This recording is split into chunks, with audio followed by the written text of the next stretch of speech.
Man, that was quick. I'm ready to enjoy the show from the brother, man. But I would just like to just say thanks, Q, for this invite. And thank you for just a little short time that I had an opportunity to see you show your talent, brother. Salute you. You know, as I was watching you, brother, I would just say that, man, you got like an old man spirit, bro.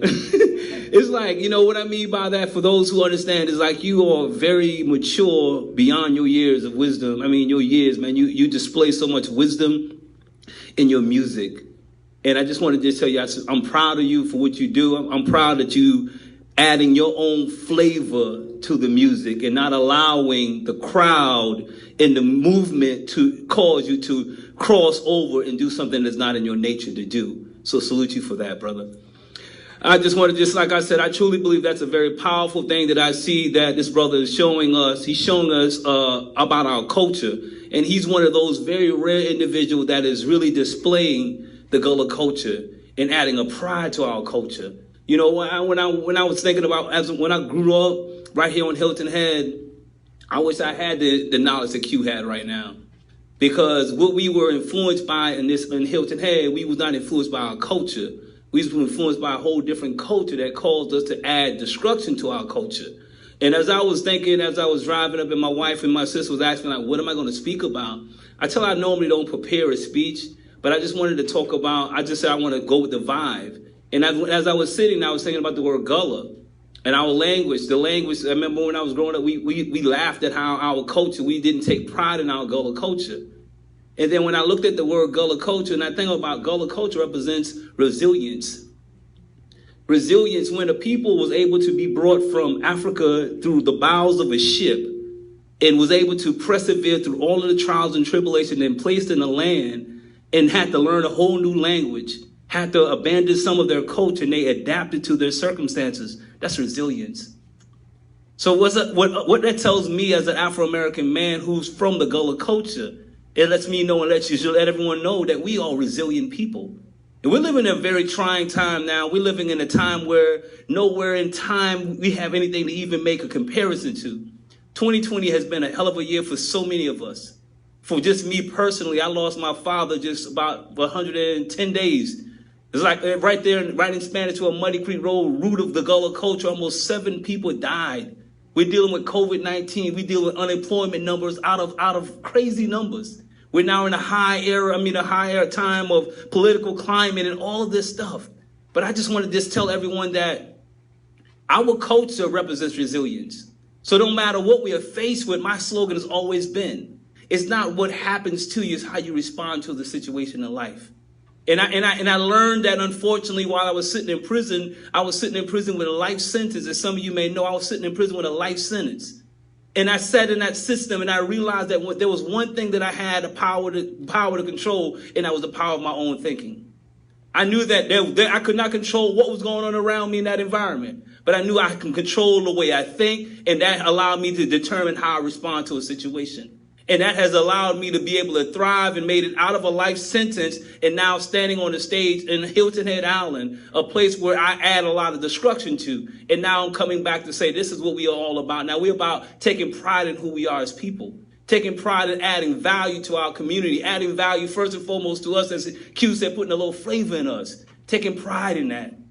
I just want to encourage everyone to just continue to persevere through this journey right now. 2020 has been a hell of a year for a lot of us, but that doesn't mean that we give up. That don't mean that we just crumble. Like I said, I lost my father.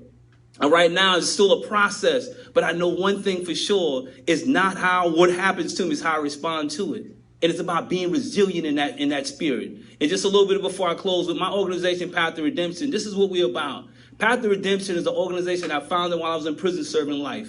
And while serving life, I realized that there was one thing that I was missing as a teenager, and that's self-identity. Like what Q is showing us right now, he's showing you, in spite of all of the clamor that is going on around him, he chooses to stay true to his culture, true to his identity, his individual, unique identity that God has given each of us, like my thumb. Each of us have a unique fingerprint that God has given us, and with that unique fingerprint, God has given us a gift, and he has given us a purpose. Each of us have that, right?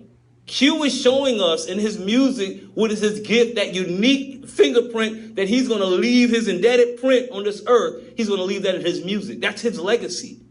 So my question, when I talk to people about Path to Redemption, I ask people, what is your legacy? What is that unique fingerprint that you have only out of 1 billion people on this earth? You have one fingerprint that no one matches. No one.